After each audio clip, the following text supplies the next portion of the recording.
Olá, essa videoaula é voltada à disciplina de Morfologia e Fisiologia de Invertebrados Inferiores. Faremos uma breve introdução ao filo gastrotrincha e às estruturas e planos corpóreos. Todas as informações contidas são baseadas na obra Brusca 2018. Características gerais do filo gastrotrincha. Bom, o significado do nome gastrotrincha provém do grego. Gastro significa estômago e trincha significa cabelo. Quanto ao número de espécies, é um filo pequeno, com cerca de 430 espécies. O tipo de ambiente que esses animais habitam são ambientes marinhos de água doce, mas também existem algumas espécies que estão presentes em estuários e semiterrestres. O tamanho e a forma desses animais, ele possuem tamanho microscópico. Eles são triploblásticos, ou seja, eles possuem os 3 folhetos embrionários. São animais bilaterais, ou seja, se divididos ao meio, eles vão ter tanto o lado direito quanto o lado esquerdo. São animais não segmentados e são animais acelomados, ou seja, eles não possuem uma cavidade interna do corpo. Eles também possuem um corpo alongado ou com formato de um pino de boliche. Eles possuem o corpo achatado na região ventral e arqueado na região dorsal. Eles possuem também cílios na parte ventral e tufos de cílios na região anterior. Eles possuem também um órgão adesivo na região posterior, que permite a eles uma adesão temporária ao substrato. Pelo fato desses animais possuírem um corpo achatado, as trocas gasosas deles ocorrem por difusão de célula a célula.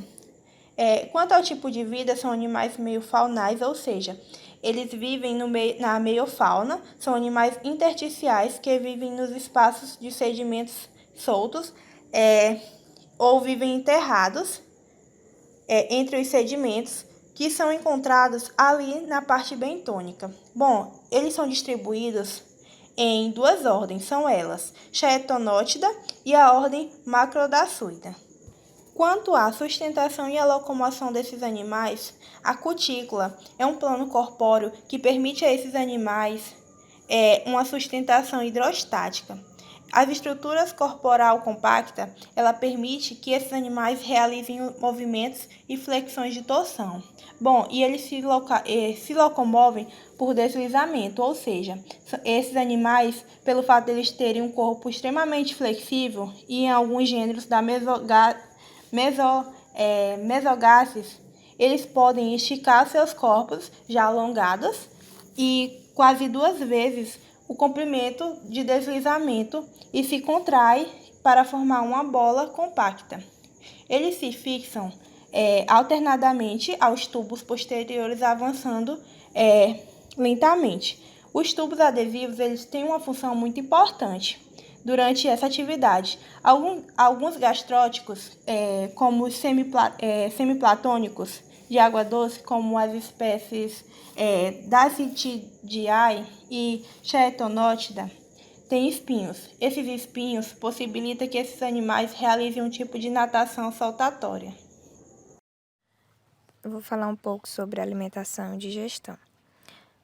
Os gastrótricos eles vão ter um sistema digestório completo, ou seja, eles vão possuir 2 aberturas, que é a boca, por onde o alimento entra na cavidade digestória, e o ânus, por onde eles são eliminados.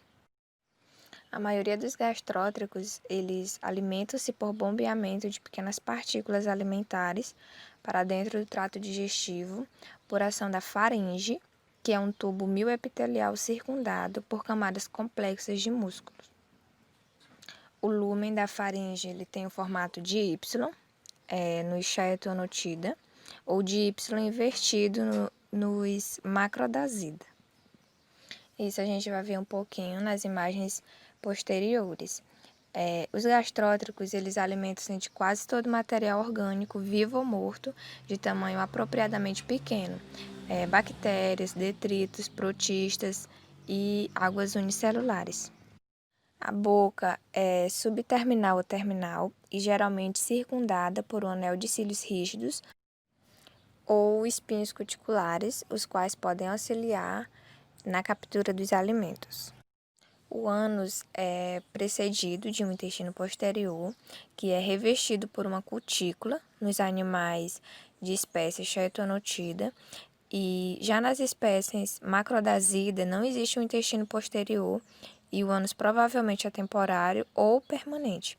A digestão e a absorção ocorrem no intestino, que é formado de células cuboides com borda em escova. Cílios móveis podem estar presentes em algumas espécies e esses cílios facilitam a passagem do alimento. Então, aqui a gente colocou duas imagens.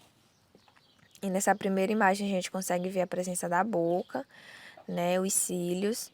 E a gente consegue ver também o Y normal, que são características das espécies chaetonotida. E na imagem ao lado a gente vê um Y invertido, que é característica das espécies macrodasida. Como a gente pode observar nessa primeira imagem também, logo abaixo vai ter a presença do ânus, né, e o tubo adesivo. Já na imagem macrodasida, a gente consegue ver dois pontos de tubos adesivos, né, mais acima, perto da cabeça, e abaixo, perto do ânus. Agora a gente vai ver um pouquinho sobre a parede corporal. O corpo de um gastrótrico ele está envolvido por uma cutícula bilaminada, que tem espessura e complexidade variáveis, mas que nunca é substituída ou trocada. A parte externa, que também é conhecida como exocutícula, ela contém uma ou mais lamelas que cobrem todas as superfícies externas, incluindo os cílios locomotores e sensoriais. Já a parte interna ou também endocutícula, ela é espessa e fibrosa e produz os espinhos, as escamas e os tubos adesivos. A epiderme, ela pode ser celular, né, como nos macrodasidas, ou parcialmente sincicial, como ocorre no xanatonotida. Né? Apenas as células epidérmicas ventrais têm cílios locomotores, né? Daí o nome do filo, barriga peluda. A maioria das espécies, elas têm células epidérmicas multiciliadas, mas algumas têm células monociliadas. Os órgãos adesivos biglandulares, que consistem ao menos em uma glândula adesiva e uma glândula liberadora. Essas glândulas elas são essenciais à fixação e liberação rápida dos grãos de areia no ambiente intersticial. Internamente, a epiderme, existem tecidos conjuntivos, como uma lâmina basal, que ela é inexistente em muitas espécies, ou alguns casos, as células Y, que são vacuolares, grandes, né, que vão possuir aí algumas espécies da ordem macrodasidas e neodases, que vão possuir aí a função de sustentação hidrostática.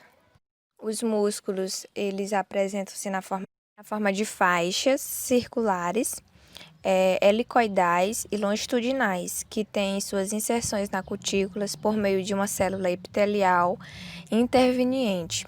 Também pode haver músculos em orientação dorsovental e outras configurações.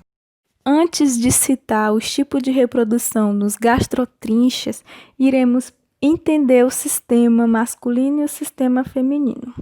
O sistema masculino inclui um ou dois testículos com ductos espermatóticos que levam um único gonóporo na linha média ventral. Em alguns casos, os poros masculinos estão pareados e raramente o sistema masculino se conecta-se com o trato digestivo posterior. O sistema feminino inclui um ou dois ovários que estão localizados posteriormente aos testículos nas formas hermafroditas.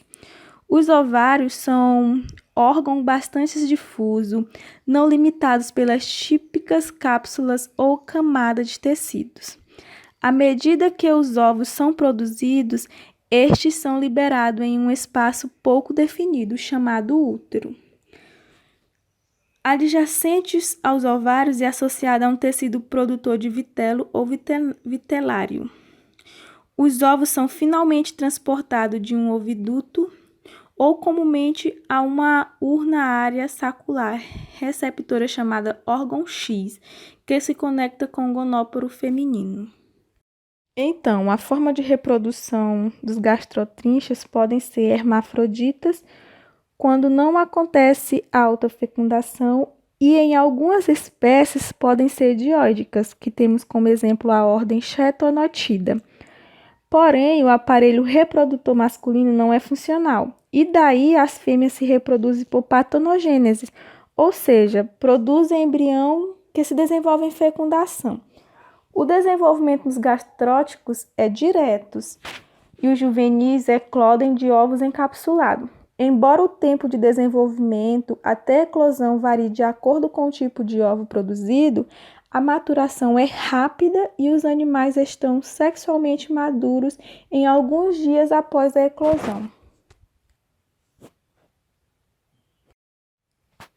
O sistema nervoso dos gastrotrinchas contém o gânglio cerebral, que é uma massa relativamente grande, bilopada e conectada dorsalmente acima da porção anterior da faringe. Contém também um cordão nervoso longitudinal, lateral ganglionar, que surge de cada lobo do gânglio central e se estende até a extremidade posterior do corpo.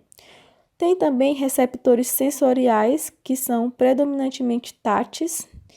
Eles ocorrem como os espinhos esquerda sobre a maioria do corpo, mas estão concentrados na cabeça. Algumas espécies possuem depressões ciliadas nos lados da cabeça, que podem ser depressões quimiosensoriais. Algumas espécies contêm ocelos pigmentados no gânglio cerebral.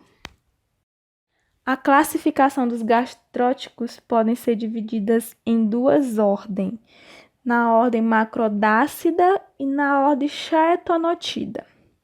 Na ordem macrodácida, os gastróticos são predominantemente marinhos e estuarinos, com apenas um gênero de água doce, que é o gênero Redudaces.